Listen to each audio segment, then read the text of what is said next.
What's going on, y'all? This is Cruz with Cruise Control Radio. We are here at the headquarters. Today we in the green room.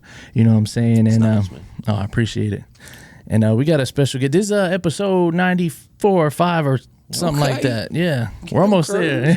Get 'em, Cruz. And man, today we got a Nashville legend in the building. That's what I heard. Oh, that's what I heard. Hey man, that's what they told me. We got Squints in the building. What's going on, man? What up, y'all? Shout out Cruz, man. Oh, it's good man. to be here, bro. I appreciate it. Oh no, I appreciate you pulling up. Yeah, man. I seen you.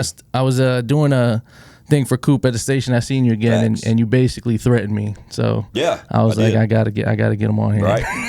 My phone rings a lot. He's like, you come on my shit, but you don't go on my. Facts. Yeah. So yeah, I've heard that a few times. So shout out to Cruz for coming through the other way. So that's cool. Oh shit, that's dope. So yeah, man. So I say legendary because I feel like you've been doing this a long time outside of media. Yeah, long time. Just been in the game heavy. Are you from like Nashville? Not in the city. I grew up in Rutherford County, just right down the road. Okay. Murfreesboro? Smyrna area. Oh, Smyrna? Yeah. I live in Murfreesboro. Oh, okay, cool. Yeah, so I know that area more than Nashville. I drive up here all the time. Ugh, you know what's that crazy? sucks. I never lived in Nashville. I-24 sucks. Yeah, no, 24. Sucks so bad, bro. 24 is... Anything going east from the city sucks. But when I was 18, I packed a lunch and was gone. Yeah. And moved to the city then. So what made you,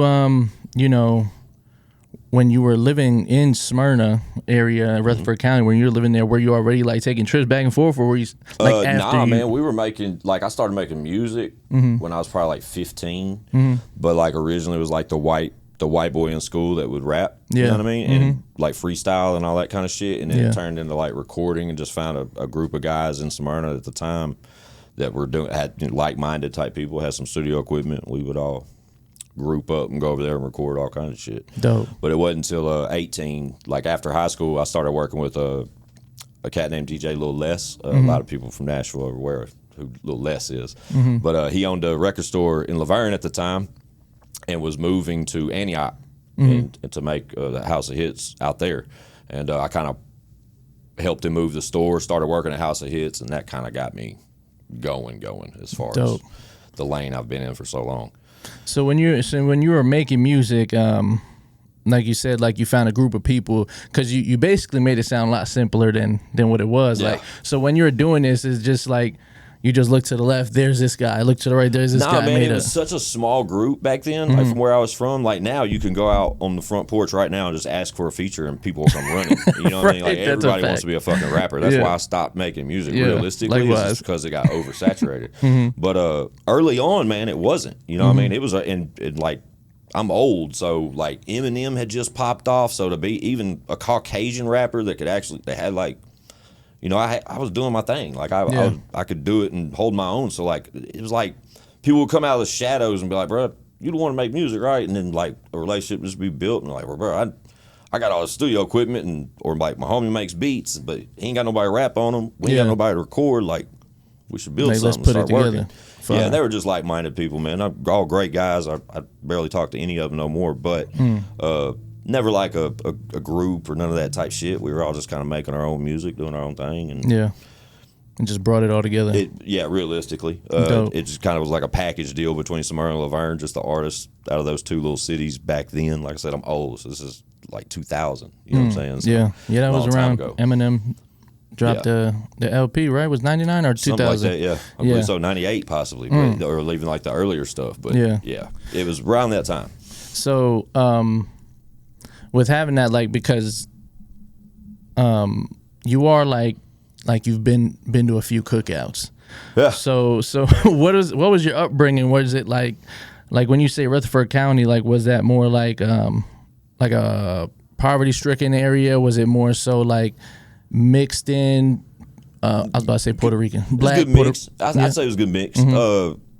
Single mother home, you know what I mean? My dad was in the military and gone a lot early on, like through those type years. I didn't have like a real good relationship with my father at the time, so it was just me and my mom's. And but as far as like the ratio goes, it was middle class, man. It was just all just regular old suburb shit. You know what I mean? No, not heavy gang affiliated areas, no type shit like that. Like half the shit I rapped about when I was 16 to 18 was you know, what I was just rapping, you know what I mean, type shit.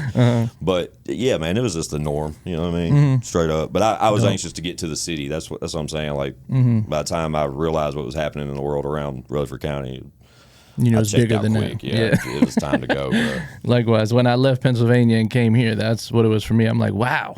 Yeah. There's so much opportunity here. So now this brings me to this question here. All right, you're going to Nashville. Are you pursuing a music career, or are you going there because, you know? Initially out the gate, man, around those times, you know, like 18, 21 type shit, I was chasing it. I was all after it. And when I met Lil Les, I literally walked in House of Hits in Laverne, Tennessee, because I had heard they had a studio in there. So I just walked through the door one day and straight up said, "Hey, man, I heard y'all have a studio back here." And Les, being the type guy he is, shout out Lil Les, man, that's my guy. He said, "Oh, you be spitting? Let me hear something." And I spit something just right then. It's probably some written material or something, but I left an impression on Les where it's like, "Bro, you should just come around more. You know, we got a studio in the back. I'll put you in a booth. We can work. I'll get you some beats, blah, blah, blah." Yeah. And it formed a relationship to where I got quickly affiliated with CMF Entertainment at the time. And it was ran by Lil Les and a lot of local legends out that way. Fine. But with the migration to Antioch, I started working at the record store. You know what I mean? I was playing with turntables all day long while Les was out hustling. And it's turned into the thing, man, the white boy at the CD store type shit. But when we locked the door at 5 p.m., we in the back because we built the studio out. Yeah. So, you know what I mean? So I just anxiously just waited my turn type shit. And then, you know, fast forward a few years, that's when I met Chad Arms, and that changed everything. Yeah, that was going to be my next question. Like, so you're in Nashville, and now you're like, there's a, I don't know, coalition of other white rappers that that you're meeting, like damn, what the fuck, right? So how did you meet Chad, and how did y'all relationship start? Man, I had a song with B Howard at the time. You know B Howard, shout out B Howard. He was on my first project. Like that's a story all on its own about how I met B Howard. But me and B Howard had a dope little single at the time called "Do Something," and it was produced by Fate Eastwood. Shout out Fate Eastwood. And that's ancient, so if he had beats from Fate, like, it meant something. Yeah. And me and B Howard were trying to make a run with this single, and we had got booked to be a part of a show out in Greenbrier, Tennessee. And it was a show put on by a guy named Cliffy. Shout out Cliffy. Cliffy D? No, not DJ Cliffy D. Shout out him too. But a different, this is years ago, and it was an artist named Cliffy. I think he was up north somewhere, Greenbrier type area, and he had put Chad on a bill and invited me and B Howard out, or invited me out, and I brung B Howard. Right. So we went out to Greenbrier to perform that night, and I met Chad Arms, man, and fast forward like 2 or 3 weeks, him and B Howard had a record together. Wow. It wasn't shit, but you know, we just built off that initial introduction, and then Chad had just started Show and Prove Entertainment like a year prior, and he had the idea and the right mindset, and was all about making music, like the types of like I said at the CD store, I was kind of caught in a scenario where I'm working for my presence type shit, and shout out Les for giving me every outlet he ever did. But I felt it was like I couldn't wait for 5 o'clock so we could record. Right. So it's like when I got away from the CD store, I needed to get a real fucking job type shit. So I was at the CD store a little bit less, but then I wanted to find somebody that was always wanting to record and work. And Chad and me just initially hit it off, man. We've been best friends since 2006. Wow. But literally within like 6 months of our initial like introduction, I joined forces with him and became a part of Show and Prove with him. And fast forward 20 plus years, and here we are. And I'm still co-CEO of Show and Prove Entertainment. Me and Chad are still shaking shit, and dope. He's dropping an album every month this year. So it's a wild ride, man. Crazy, but a long ride. Yeah, definitely. You know? So with being in a mix of you know, the early hip hop scene of Nashville, I know you had to be around where, you know, a lot of these people started, like Jelly Roll and things like that.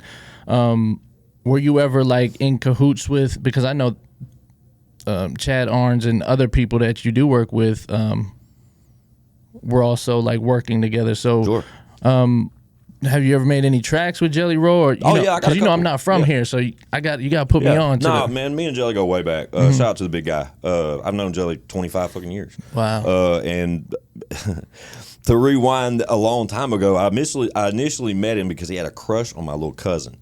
and he had a crush on my little cousin, and I had heard that Jelly Roll had a crush on my cousin, but that was right when I started rapping. And back then, if you were a white rapper in Nashville, there were two people that were eventually going to call your line and meet you, and it was Haystack and Jelly Roll. Sooner or later, like, you have to get, it was just a thing back then. It's even hard for me to put it in words. You like had to get their blessings, so to speak, to be effective out here. Yeah. And man, Jelly, from the jump, man, we were always a super tight, super close, and you know, now he's a superstar. I don't get to see or talk to him as much as I'd like to, but yeah, man, he was a very influential person along my ride. We do have some records together, to answer your question. One of the last records I ever recorded as a solo artist is featuring Jelly Roll, and it's available now. It's called Tony Danza. Check that out. It's produced by Lex Top Dollar. That's dope. So when you're seeing these things happen, because everybody sees something happen for someone and then they apply it to themselves, like everybody making country records now. Yeah. Is that something that you ever thought of, like, let me go pop? Nah.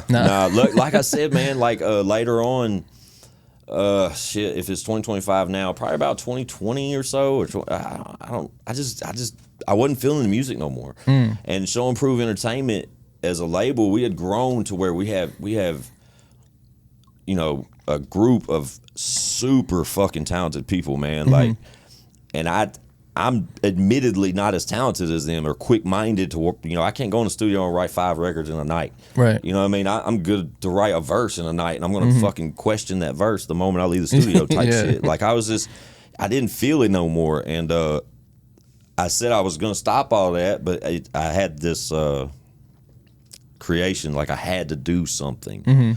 So I don't even know what your question was at this point. Basically it was Stone Cruise. It's fine.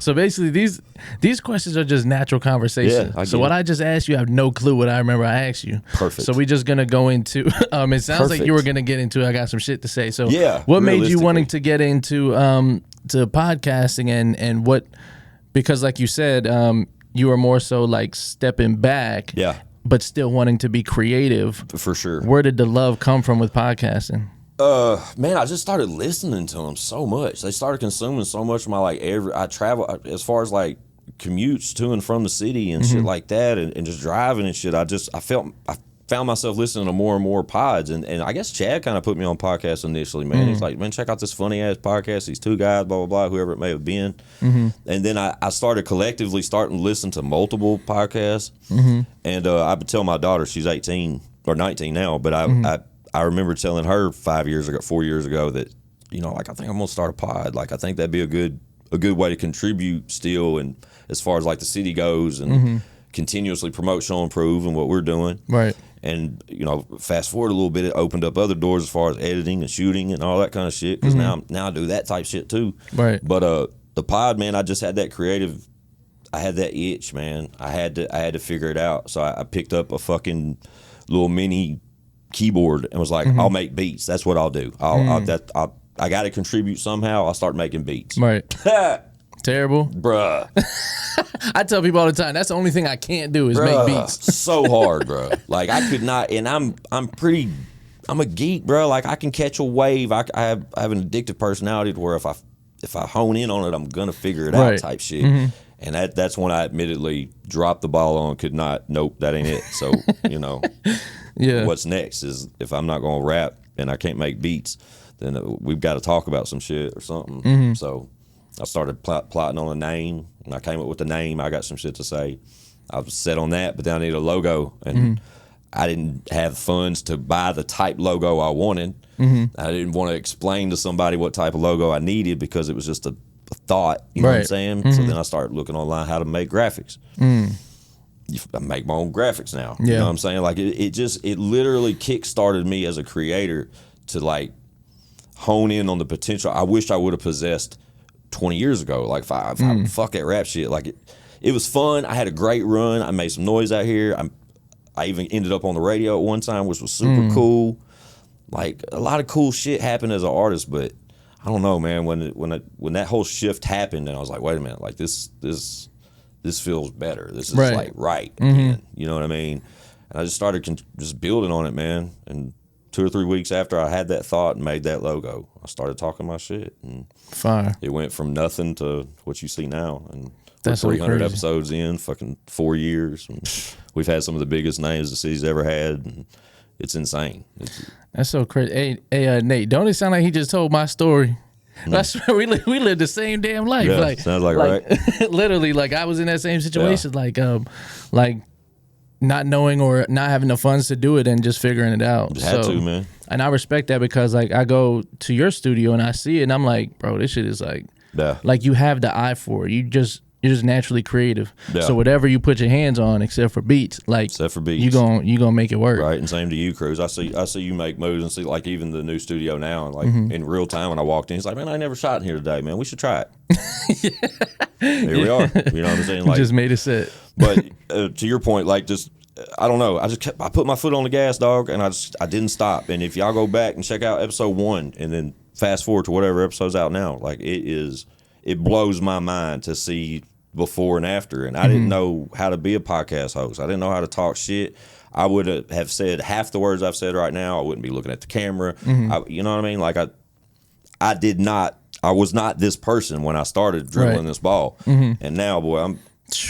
Man, 300 episodes is 100 is impressive. I'm still trying to hit my 100. Like, you're almost there though. So like, just being able to see like it's possible, and a lot of things like too that people don't get to see is like what we actually put into this shit. So much, man. Like, literally, I think we talked about it on your platform, but I'll bring it up again on my end. Like, this shit, like, damn near lost my family doing this shit. It did mine. You know what I mean? Admittedly, and shout out to my family, my ex, my baby mom, and all that. Like, yeah, it'll definitely damage. If you're not careful, it will affect the people that you love most. And I unfortunately was a victim of that, and I can admit that now.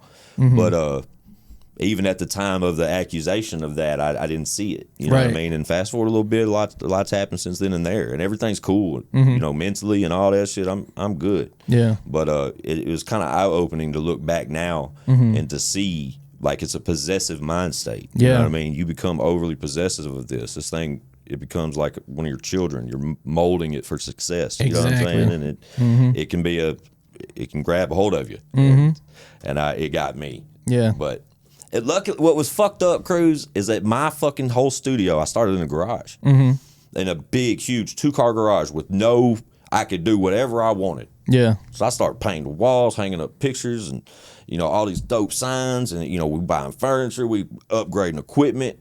But then I'm editing out in the garage. And, you know, everything is in the garage. Right. Everything. So if you need Daddy, he's in the garage. You know, and that just became a problem. Like that was your space. Yeah. And it's like you're falling in love. It's like you fall in love with it. So even if it's not like a physical thing, it's not another female, it's like, this is just what I love. Like, and it's not that I love this more than you, but I also love this. So, and trying to love, it's not like a kid and a wife. It's like the wife and the dream are at the same level of love, and it's. I get it, bro. 1,000,000%. Insanity. Trust me. Yeah, but, and then you start like you sit back though, bro, and you think about the time, about how much time. You know, so you got a day off and you're at the crib and you need to do this, but the kids are here and the wife's off. And then at the end of the day, you sit back and you start like, all right, what did I do today? Let's separate this time here. It gets fucking hefty on one side, and then you start fucking thinking, it's like, damn, you know, I shoulda, coulda, woulda, but.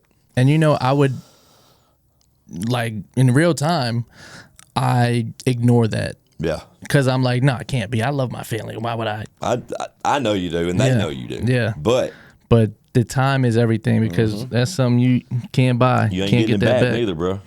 So yeah, that's what with the podcast, and this is why I said I love your setup as well now too, is because I thought you were still in the same studio until I went up the first time and I seen you over there. I'm like, damn, this shit is small. Yeah. But it don't look like that on camera. No, it definitely don't on camera. And shout out Streets 993, DJ C-Dub, that whole team over there. Because when me and my ex, and I hate to be referencing to my ex so much, but she's cool as fuck, and it's part of the story, so it's all good. And I've spoke about this before, but when all that happened, it was basically a divorce. You know what I'm saying? We're talking a 15+ year relationship, multiple children, and you know, it was a thing. But my possessive mind state and that the show being my baby, it was like, bro, we are not stopping. Right. I don't give a fuck. I need you guys to come over. We're gonna stack some content. Buy me some time. We're gonna figure this shit out. Yeah. And shout out Streets 993 and DJ C Dub. It was almost a buzzer beater, but it happened, and we migrated over there. It was a quick exchange and we made it happen. It was like a light switch, you know what I'm saying? Yeah. It didn't really matter. Right. But luckily, we were able to stack a few weeks' content and all that to where it seemed seamless. And exactly. Like no one would notice. Exactly. Nobody So would. with dealing with all that mentally, because on top of just being a man, you know, the shit that we just have to deal with and can't complain about. Right. So like on top of that, and then dealing with that, what helped you, you know, stay focused, and besides you just loving the shit out of it, like what helped you stay focused and locked in on saying like, I'm not gonna let this fail? Well, I done, you know, if you want the real cruise, I'm gonna tell you, bro. Yeah, please. It was realizing I had failed at a relationship. It was realizing I had failed at something to do something else. And when I realized that I had completely failed at this part, that this over here is we can't repair this now. You know, it is what it is.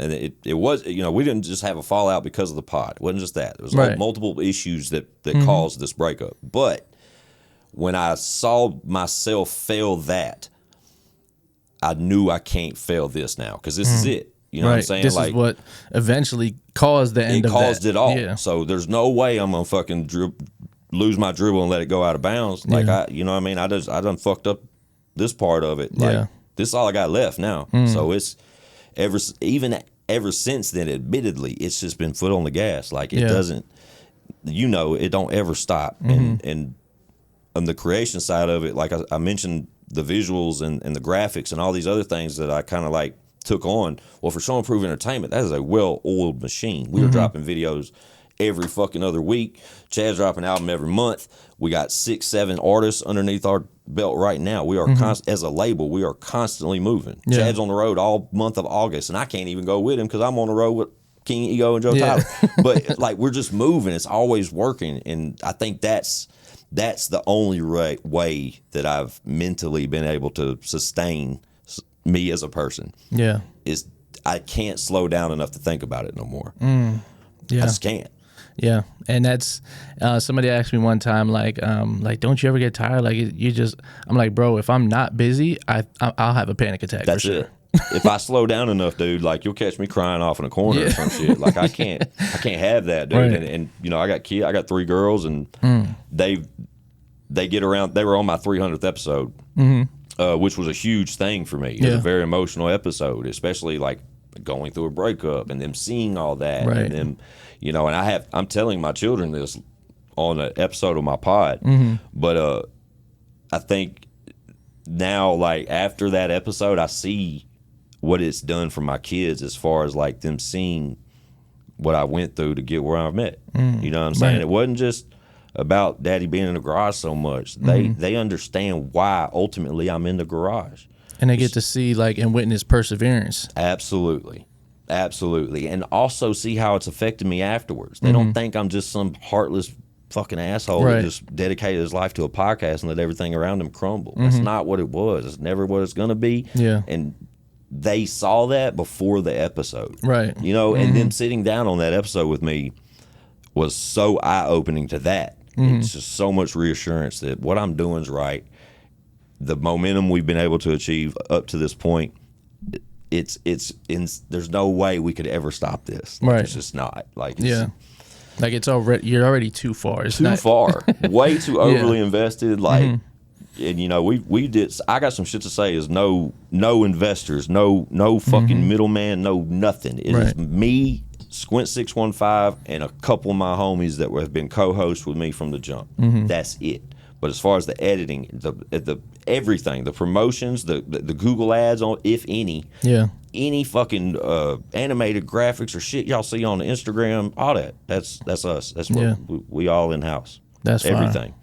Yeah, man, and it's always better that way, but it's so much more stressful. So much stressful. Because like I literally do the same thing, but it's like I'm at the point where it's like I don't give a fuck if I'm not getting paid for this. As long as it's happening and I'm able to have someone else do it for me, I'm cool. I get it. Because, well, I'm not going to talk about myself too much, but so a well-oiled machine in the label that's something that's been 20 plus years. Yeah. 2006. We were established in 2006. Okay, so almost 20 years next year. 20 years next year. So with having that, how are you guys finding artists, and are they coming to you? How is this? It's kind of like all the artists that we have in Show and Prove Entertainment are rooted OGs, so to speak. You know what I mean? It's crazy how this works, because you got me, Chad Arms, and then you have Chucky Velvet. I don't know if you're aware who that is, but anybody that's watching may know who that is. ONE. Jelly Roll, Welcome to the Trap House. I don't know if you're familiar with this record, but there's a last verse on this record. It is a iconic Nashville hit. It's been in the rotation. It even plays at Bridgestone Arena before he goes on now. Wow. But ONE is the third verse on that song. It's an iconic verse. He stepped away for 7 years, didn't make no music, and now he's back, and he's been back for a couple of years now, and literally one of my favorite artists on the planet. And bruh, insane. Artist named Tin Man has been affiliated with us for a long time. An artist named Legacy. These guys are out of town. Tin Man's in Georgia. Legacy's in Colorado. But it gives us a presence as Show and Prove Entertainment to make moves outside the city, and that logo be in somebody's face. It's a big thing. That's how you build a brand. That's how you That's so dope. And we got more, and I'm not mentioning them first name. I'm already missing It's all something. good. So I don't know if you noticed, but my last few guests and another episode I'm about to drop is a bunch of like Nashville, like, they've been in the game since like the 90s and shit like that.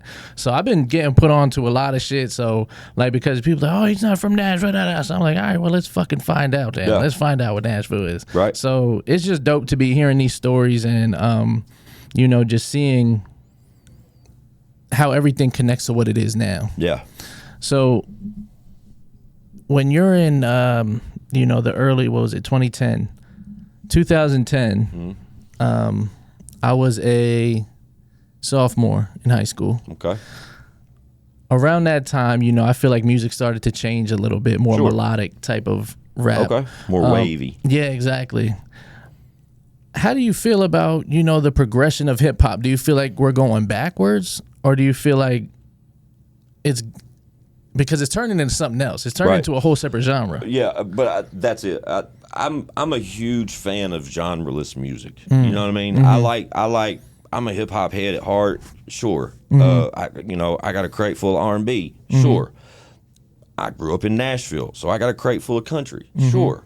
But I like the records now, man, to where it makes you question what the hell you're listening to. Like, this could be a pop record. I don't know, man. It's got a kind of little rock edge. There's an electric guitar. This could be a rock record. Yeah. But you hear that 808, don't you? Right. You know what I mean? And then you got some cat coming on there fucking melodic ass singing type dude. Like, and that to me is like my kind of wave. That's my frequency lately, and it has been for a number of years. And unfortunately, I don't create music like that and never have, but I don't know, man. Just enjoy it. Yeah, and as far to answer your question about the progression of hip hop, I think hip hop's always going to take its own destination. You know what I mean? Like, it's just the way of the world, and these YNs or whatever we're saying, everybody's just so much different than we were. Yeah. But our folks used to tell us that same shit. Exactly. You know what I mean? And their folks used to tell them that same shit. Like, the world's going to spin no matter what. In the direction of like a genre of music. Hey man, as long as the music's being made, they can call it whatever they want. You know what I'm saying? But I like the wavy shit personally. Yeah. And I can't half of them artists probably consider themselves hip hop artists, and their CDs say fucking pop or some shit. You know what I mean? Yeah. So I heard somebody say if no matter what genre you're making, if you're black with a mic, they just label it as urban or hip hop. Okay. So, but I do want to go into like you said, you're the tour DJ as well. So when did you start DJ? I know you said in the CD store you would cut up, but like yes. So back in the day, yes, House of Hits. DJ Lil S is a vinyl DJ. Gotcha. Right? Okay. And we're talking from 2000 to 2004 or 5, and Les has been spinning for years before that. So when I'd be at the shop working the CD store, he'd have crates of vinyls and fucking Techniques set up in the store. There was like a corner, a little booth out, top notch come up here and spin all the time. And Sir Swift, like OG, y'all know. OG Nashville shit. That's where I got a little experience with vinyl, enough to where I'd Les had gave me like a set of turntables to take to the crib, fuck with. I maybe had 20, 30 records I could play with at the house, but I was never, ever, ever a DJ. And I am still not a fucking DJ. My guys, being on the road with Ego and Joe Tyler is a blessing. Shout out King Ego, shout out Joe Tyler. If you don't know, Google them. You'll be happy you did. But I've been a big fan of those guys ever since I met them through Chad. Chad's a workhorse with his music shit. He collabs with everybody. And I was lucky enough to meet these guys. And then with the pod, had them on the pod. And we've just been able to build off that relationship up till now to where I'd caught a couple dates with them, I guess, last year. And it was just to come out and have a good time. Yeah. And I did that. But when they favorite record play, me being a former artist, I'm like, hey, let me hype this record. Give me the mic. And I'm cool with a mic. I have a great stage presence still. So, hey man, let me hype you on this song real quick. And that kind of became a thing to where the energy was there. So I caught a couple more shows with them. And then when they launched the tour, I went out on the first show. We were in Houston, Texas. Ego opened up for Kevin Gates. And there was an in-house DJ, and they were in complete control of Ego's set, to where there was nothing. And shout out to those guys and the promoters and everyone in attendance and all that. It's a great show. It was great. But Ego didn't have any control over it. Like we couldn't even. We came all the way from Nashville. We're performing for Houston, and I don't think Ego got to even talk to the crowd or say. Like there was no transition. There was no transitions. There was no pot exactly, and it was so eye opening to where, like, bro, if we're gonna do this tour, we need to be at least somewhat in control of what's happening. So that sent us down a rabbit hole. Like, what do we need? Luckily, I got a great friend of mine named DJ Coop. And I'm like, hey, Coop, this is what's happening. I need to know how to do this, and this, and not look like an idiot. Right. And shout out Coop. Told me what to get, where to get it, and what I needed. And away we went. We've done 3 cities so far on a 12-city tour. And wow. Yeah, man. Next week we're in Pennsylvania. Week after. What part of Pennsylvania? Likeville, Lineville, Pikeville. I don't know. Here, I can tell you right now. I'm from Allentown, PA. I'm actually going up there. I've never been to PA, so that's kind of a thing. Yeah, I've never been to Pennsylvania. Oh shit! But yeah, man, it was just kind of like, well, hey, Squints, if you want to come and be a part of this, like, hype man shit, cool. But this is what we're dealing with. And I'm like, well, shit, man, let's figure it out. And that's a dope MC, someone on the mic, and behind, like you mentioned, Coop's great at hyping this shit up. Great. So I haven't seen you like do it, but like if somebody has that knows the record, that knows when to drop the beat and all that, bro, that shit makes a show right there. Linesville, Pennsylvania. Linesville. Yeah, at a place called Pine something Whole Shot Raceway, whatever that means. It's probably West Pennsylvania. I don't know. We're on the way. We'll be there 12th of July. But yeah, I think that's it. And being a DJ or being in that position, again, I'm not no fucking DJ. It gives me a mic in the hand the whole fucking show. Yeah. And I'm not only am I up there for Joe's set, Ego's set, and the artists that are opening for us, like that helps me build a relationship with them. Right. You know what I'm saying? Like it's just it really opened things up. I tell you what really fucked me up is when they told me. Because the whole time I'm under this impression cruise, I'm like, all right, cool. We get there, house DJ be doing their thing. We come up there, plug up. We're going to do these sets, and we're good. Yeah. But then just our last show in Atlanta, Georgia, that was when we had to spin records the whole show. There was no house DJ. Oh, wow. Now, that was a little bit different. So you were DJing. Thank you. But, again, I'm not no fucking DJ. Luckily, I have playlists and was able to do some blending shit just to make us all have a good time. Nobody noticed, but that's what I'm dealing with. Oh man, but that goes again to you just having the willingness, the perseverance, the creativity just to say, fuck it, I'm gonna just figure it out. Yeah. And from what you're saying, like it's going great. It is, man. It's going great. And it holds together well. And then even from that position, I can still come around when I hit play on a record. I can come around and shake it if I want and have fun with the guys and do all that fun shit. And in real time, the tour currently consists of King Ego, Joe Tyler, T and Grizzly, and a gentleman named Rev and a gentleman named Dallas Murray. They're in and off a couple cities. But the T and Grizzly gentleman literally Chad's on a tear this year. He's been releasing an album every month. And this past month, it is absolutely insane. That's insane. This past month, though, it just so happens his collaborative album with T and Grizzly just came out. So on the road, me and TN now are promoting their new collab album. Yeah. So it's just it's just the wheels are always turning, man. We're always working and trying to expand and just stay out the city with it. You know what I mean? Definitely, because that's what a lot of people fail to realize in Nashville or any local scene is they feel like, if I do this here at this club in Nashville, if I go here in Nashville, it's like, bro, you can do as much shit as you want to do in Nashville. Very rarely will you pop out the city you from. That's it. So you mentioned Rev. Shout out to Rev. Shout out Rev. He's been performing at a few of our showcases. That's right. He said that he just told me this. Where were we? I see he was on your show. He was on my show. That maybe it was yesterday. He told me that. Yeah, shout out Rev, man. He goes spit. Yeah, he can. And it's like every time I tell him when he comes, He's only I'm like, 25 years old. Yeah, man. I know. And I'm like, bro, every time you come on, you spit. But it's like there's certain crowds that come to showcases. Yeah. That it's like, if you don't hit them with that banger, you won't get that. But I hear it every time. I actually did a song with him. Oh, okay. It wasn't released because I was like beefing with this dude Wiley, but me and Wiley are cool now. So I just met Wiley the other night. Oh, with me. With you. So what you mean you don't like Wiley? Clouded. No, I didn't say I didn't like Wiley. No, me. No, because I just met him the other night. That was the scenario where Crew said he was in there shooting. Yeah, so he's there's a lot of dope talent, man. Young people, coming up out of Nashville. What is your view on? Because I feel like media is becoming like a fucking drama TV series. What's your view on Nashville media? I don't give a fuck. Yeah, I don't give a fuck about none of them. Yeah, none of it. Yeah. The ones that I do rock with, like yourself, and everyone that thinks I rock with them, I do. Yeah. If you're curious, I don't.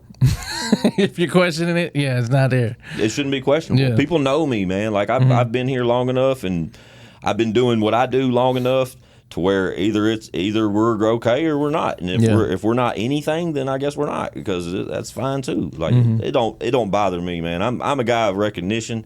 I give flowers where I see flowers should be given. I'm never criticizing somebody for putting in work. I always applaud people's struggles and their achievements on the back end, and I'm always going to be that guy. Yeah. So if whatever part of the media don't accept me or recognize me, don't be surprised when I don't recognize you right back. Yeah, that's just how. I know it sounds petty and childish, but no, it's not. Man, I'm telling them. Yeah, oh yeah. May sound petty and childish, but again, I don't give a fuck. I don't have to. Yeah, that sounds horrible too. But this guy's my spirit animal. Man, I just don't care, bro. I don't care, because that's how I view life. Somebody just asked me the other day on a podcast, like, what do you want to leave people? And I'm like what I say, nobody cares. Like, nobody cares anyway. Like, regardless of what you're doing, they're gonna be happy for you, sad for you, whatever. They more worried about themselves, and that's how you should be. So nobody cares. Don't do it for nobody else. Yeah, 1,000,000%. So so now we went over your rap career, your now DJ career. Wow. Podcasting. Yeah.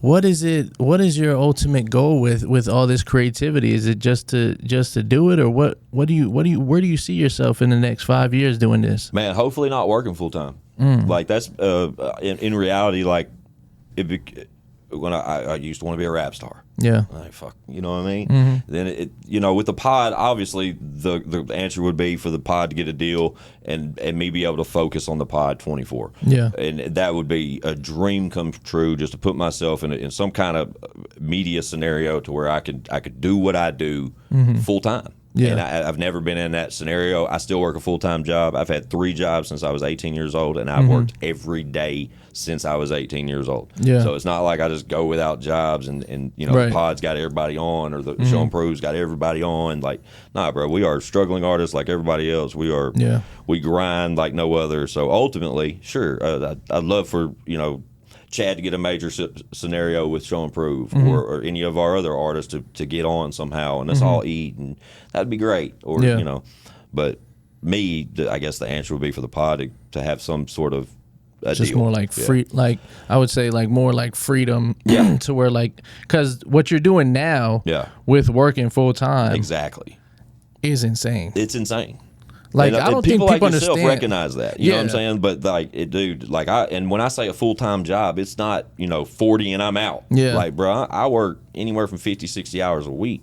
You know what I'm saying? And that's like, imagine if you could put that into. Man, who you telling? Like, it's crazy, dog. Man. It's crazy, crazy, crazy. Because I don't think people understand how crazy 300 episodes is. It's a lot of work. Especially when you edit it all yourself and you do everything yourself. And it's not you're not just interviewing just anybody. No, I'm definitely not just interviewing anybody. It's like, what the fuck? Because even me, like, because I think I do good, and then I see people that's like almost tripling what I'm doing. Right. You can't never work enough, man. So yeah, it's inspiring to me. We good on time? All right. No, you just keep looking at me. I don't know what the fuck you're looking at. No, I'm like, shot producers. Golly, bro. Most I had a producer. That'd be great. I was like, bro, if I had a producer, I wouldn't wear headphones either. Yeah, no, it's great because like just having a team, like people. Yeah. You know what it is though. Sometimes like with people like us is we'd rather do it ourselves because we know it'll be better when we do it. Facts. Like, okay, like I know, like I won't have somebody, like I just been showing him how to do my one shots, and it's like I want to give that up so bad and just have him do the whole thing, but it's like I want it to be how I want it to be. I get it. So it's hard giving up control. I totally understand, man. So I feel like, have you ever had someone come to you and want to work, and you're like, just like, nah, man, I got it, it's cool. Probably from the editing shit for sure. But with the pod, nobody's ever touched it. Like, it's all me. Because I could have, if you do want someone, I could start sending people. There's a lot of people that like want to intern. Yeah. And I'm like, I don't want no interns no more. Yeah. So why don't you want interns? Because then they feel like they're building it with you, and and me, I'm just like my heart is too big to where I pull people close to make it. It's probably my fault. I make them feel like, we're building it. We're building it, yeah. And then then there's like, oh well, I've been putting in this work, and now I should receive this. It's like, all right, well, we can talk about how we can pay structure and do things, but that was never a discussion. You said you wanted to learn. Yeah. So but yeah, no interns. Everyone that works for me gets paid for what they do. Dope. And if they're not getting paid, there's an equal benefit on what we're doing. Makes sense. Yeah, I'd love to do more of that. Exactly what you just said. Maybe not as much as the intern stuff, but just to be able to build. And I'm sure we'll get there. And it's probably my fault I haven't got there yet. But it's just, I'm kind of like still closed-minded to it all. Like I'm so busy all the time. I kind of like I set time aside for everything. With that being said, I know if I still got that time set aside, I ain't ever got to worry about it. It's just my normal routine anyway. It's the normal hustle. It's the normal, you know what I'm saying? Yeah. And when I feel like tour didn't help, I promise you that. Like going on tour and going out of town, like, because, bro, like, we drop the podcast drops a new episode every Friday at 10 a.m. And, bro, I mean, it takes time to record a podcast and then take it on the back end and edit it, put the intro on it, the outro on it, put the graphics on it, the overlay on it, take out all the bullshit, make sure nobody says this, and this. You know what I mean? And like all upload and export time. Right? Upload and export time. All these things. Coming up with a thumbnail, all of these things, your guy does all of it himself. So when that's part of that, like, again, there's time.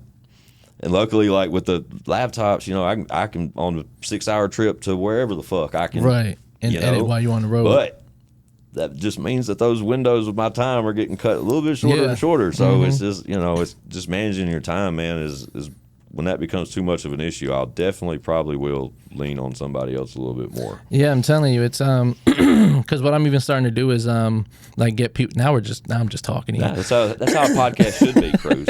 To where you forget the cameras are rolling, you forget the mics are even here, and we just have conversations. So now I'm just like, even like with music videos, like I just got with a well-known video guy in the city, and he wants to help, so I'm sending him some music videos to edit. And because what I'm realizing is people buy into the brand, so people are paying for me to shoot their video. They want to see me.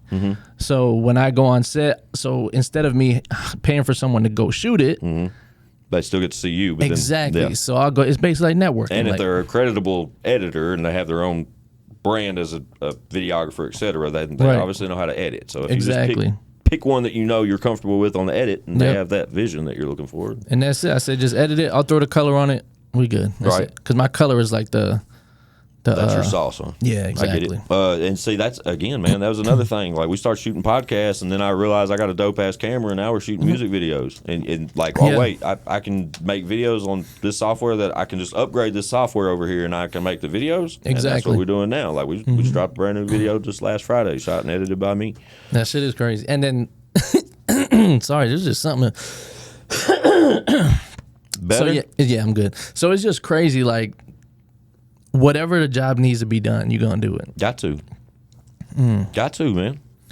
Yeah, I think anything that's gonna slow us the fuck down. Like we got to figure it out and get it checked off the list, man. Like literally, like even I just keep feeling like I'm just talking. So even like with this place, like they was like, oh, we're gonna get someone to paint, or we're gonna get someone to put these walls, or I was like, all right, y'all take it too long, so I just did it myself. That's the way to go. So it's like you can't depend on nobody. Almost, yeah. But still, I mean, it's further along than what it was when y'all were talking about it. Right. Even if I know how to make fucking curved walls, that shit would be done already. Yeah, shout out to that room. Yeah, that's gonna be my crazy. guys will be over here for that for sure. Yeah, that was we've been talking about that for a minute, but yeah, that's definitely going to be a thing. Yeah. So so now that you're at this point, man, you know, obviously you got so much love.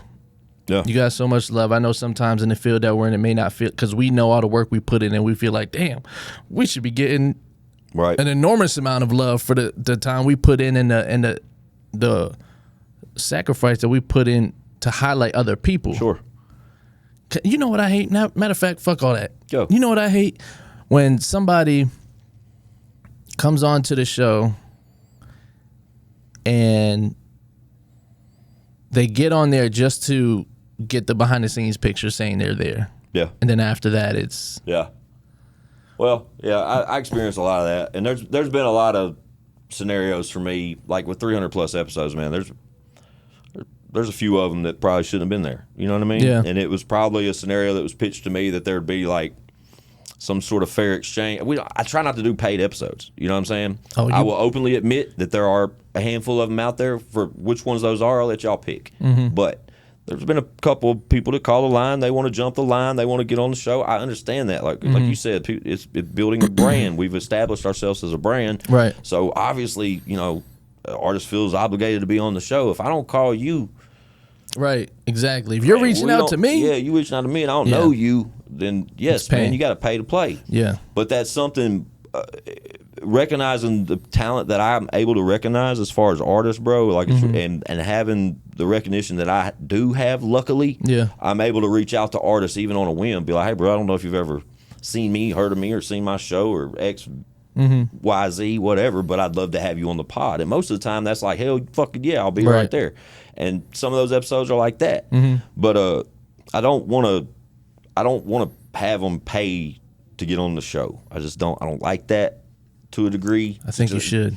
I know that, man, but that's also how your platform becomes diluted with bullshit, with artists that can't get that call, with artists that don't get the call or the recognition solely because they're making trash. Yeah. And I'm not saying that people that's paid me in the past to be on the podcast are trash, but I didn't call them. You know what I mean? I like to call an artist and then fucking 8 months later see that artist on somebody else, see on your show because you recognize it, or now they're popping, and you know what I'm saying? Like that's the place I like to play. I like to be that. And honestly, I will say for the first year that I was doing podcasting, that's what I was doing until I realized it was underappreciative and I was doing more work for people that didn't really care for what I was doing. So now I don't do an interview unless it's paid, or if it's like, you know, we're in the same business type shit. Sure. But like, it's got to make sense. I understand. Paying for it. And even my clients that I have here that I record their podcast, I tell them, I say, make this shit pay for itself. Yeah. You don't need to be paying me. You need to have people that reach out to you to get on your podcast because now it's quality. Go ahead and charge them. Well, luckily, like, as far as having guests on, that's cool. You know what I mean? And we have guests on all the time, or I have guests on all the time, or whatever the case. But it doesn't. I don't have to have a guest. Exactly. You know what I'm saying? Yeah. And that's another thing about I got some shit to say. That I don't have to have a guest. Right. I got 3 co-hosts regularly that come through on a regular basis, or whenever I don't have a guest. Yeah. So you know what I'm saying? Yep. But it keeps me from having to be like, sure, man, who wants to jump on the pod? Yeah. Like, I'm just not good with that, man. I am, and I know I could do it, and maybe down the road we'll start another show like a that can spin-off kind type of do thing. something like that you know, like a build and present type show, but rather like than artist spotlight. Yeah, man, it's just I had so many sources and knew so many people for so long, bro. It was so easy to get so many people over on the show. Yeah. You know what I'm saying? Like, you mentioned your 100th episode. What are you doing for the 100th episode? I don't even know. Gotta figure that out. Time's ticking. What you think I should do? I don't know, something live shit's cool. That'll be fun. Or just a big guest. You know what I mean? Like a monument. My 100th episode had Jelly on it. Right? My 200th episode, we did the live shit. We went and rented out a spot. We did a live broadcast. We did all that shit. I like the live thing. It was fire. I don't like people knowing where I'm at though. Yeah, we sold tickets and shit. Had live performances, all that. Oh, I'm thinking live stream. You're not talking live stream? Oh yeah, we did all that. Oh shit. Yeah. Okay. But it was also an event. You know, it was catered. We had food, all that shit. Okay. But No, that's cool. It required a budget. Like I told you though, I've made this podcast space into like it's a business. Like I'm not that passionate about podcasting no more. I love it, but I love making money. Yeah, I get that. I get that. So Everybody likes making money. I So totally it's like, get it, bro, man. like me doing this shit. Like I said, I'm not looking for guests no more. Yeah. Whoever hits me up, like this is the fee. Yeah. Like this I is what get it. I with it. I Like totally understand. I bring in Get I your pay money. for a photographer to come in. I Sure. do I make it look good. But yeah, and that's why I respect people like you that just like I'm still betting on the house, man. You know what I'm saying? that's what I'm saying. Like that's it. I've been said, yo, because I don't know, like your background. But I came from like a hustle era. Like I was like hustling whatever. Yeah. So it's like Whatever to make a buck. if the money ain't coming, bro, I just be like, all right, bet, what can I sell? Yeah, I get it. And that's just I think it's my problem with that. Not that that's a problem, but I think my personal problem with that mentality is that I work full time. Yeah. And it's like I have a pretty credible responsibility as a, you know, I'm in management and have been, and I'm a high school dropout. So like my professional career, luckily I've been able to achieve things to put me in a manageable position where I make a pretty good living. Yeah. You know what I mean? And I'm in a scenario where insurance, and you know, I got 3 kids out here and 2 baby mamas, so grown kids. Insurance is a thing, and like, you know, these bills have to be paid. Right. And I can rely on my full-time gig, luckily, to take care of that. Yeah. You know what I mean? Like I know that paycheck, all that shit's gonna come out my check. My kids gonna get fed, or their insurance gonna get paid. The baby mama's gonna get paid. You know what I mean? I still got them every other weekend, but in the meantime, it gives me the freedom to not chase a buck doing what I love. And let me tell you something. I was making really good money at my job. I literally just left my job like last month. How's it going for you, Cruz?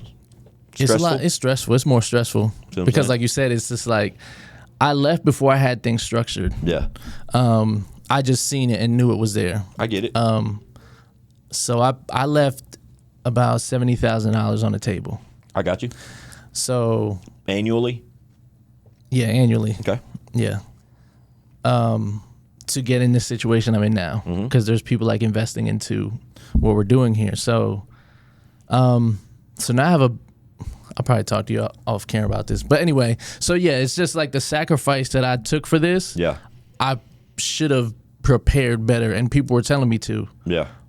But I'm just so like, I'm going to do it now or it's not going to happen. Yeah. Type if you of don't person. lock in, it ain't going to happen. Exactly. I get it. I totally understand what you're saying. So yeah, You took the leap. You know what I'm saying? And like I've thought about taking the leap. You know what I mean? Especially I got some fucking famous friends, bro. Yeah. And I've thought about leaping a million times, but I cannot go back to fucking court over my kids, no stupid shit like that. And that's where my like fear is. Like I know if I take that leap and it don't immediately start paying off. Yeah. That I can't rely on that job no more, or that insurance is going to clear every month. Like I can't rely on that. So as long as I can maintain both, I can keep betting on the house and not have to jump through flaming hoops to get $1 for an interview or anything. I'm not saying you do. I'm just saying like, I don't have to look for an investor. I can keep making it the way I want to make it with creditable people and with the core funny type shit we do. Like no pressure on having to do what you love. We're just still creating to do it the way we want to do it. And, you know, one day that may change, or one day, you know, a scenario may come to where I can get away from the full-time shit. And, you know, who knows? But until then, sky's the limit. And after 300 plus episodes and being with Chad and Show and Prove for damn near 20 years, I can honestly sit right here on Cruise Control Radio and say, Show and Prove been popping. I got some shit to say. It's been one of the top outlets in this city. Yep. You know what I'm saying? Squints 615. Like a lot of people know me for a fucking reason. You know what I'm saying? I'm cool with that. Yeah. So with all that, you know, I'm gonna keep working my gig. I'm gonna keep struggling. I'm gonna keep hustling, jumping through shit, going on the road when I can, doing all these things. And my time's coming. Yeah. You know what I mean? And that's what I'm saying that to say. I wish I wouldn't have left my job at the time I did. Right. But yeah, again, salute to you for believing in yourself to take that leap, Bubba. Because a lot of people feel like, I mean to cut you off, but good. I feel a lot of people feel like they have to leave their job to get what they want, or they feel like, oh man, like, oh, I got a job. It's like, bro, be at that job as long as you can and plan and set up and know, like, okay, if my business is not making more than what I'm making at this job, yeah, it's gotta make sense. Yeah. You know what I'm saying? I get it though, man. But again, it's fun. I'm not gonna lie, it's fun. I bet it's fun, especially waking up and this is the office now. Yeah, you know what I'm saying? Like, bro, that sounds like a dream to me. Yeah. So salute to you, man, for taking that leap. But salute to you anyway, Cruz, because I mean, from the time, how long has it been since you've been on my show? It's been like what, 4 or 5 months, 3 or 4 months. Yeah, it was probably February. But look, like in real time when you were on my show, you had just like signed the fucking lease on this place. Like you had just like started coming in here, bro. And shame on me for not coming until now. But I'm so glad I waited a little bit because now, man. But even just you as a person, bro, you're growing into what you want to be, and I think that's fucking important in life, man. We're only here for a little bit, and I don't want to live a miserable fucking life. Right. You know what I mean? I may live a tired life. I may live a broke life. That's okay. But I don't want to be fucking miserable. You know what I'm saying? And if I gotta fucking get a little bit of sleep and fucking learn how to do some shit on computers and shit to be happy, goddamn it. Yeah. That's how I'm trying to be. Right. You don't want no regrets. Live life with no regrets. Fuck yeah, bro. Man. That's the truth. Shout out to Squints. We can go on. Right. Because I feel like I'm talking in the mirror. I feel like I'm talking to myself. Yeah. Like it doesn't help that there's a different podcast host over here. Right. That's what I do too, man. We can just bounce off each other all fucking day. Yeah, man. So I appreciate you stopping through, man. I appreciate you having me, dog. To the headquarters, Cruise Control Radio. Squints 615, man. If you want to let the people know, last thing right now, what would you tell somebody that wanted to start a podcast in 2025? Don't. It's too much work. You'll never make it. There you go. No, keep fucking going. Don't listen to nothing. Don't. You got to focus on what's important around you, obviously, based off what I told y'all today.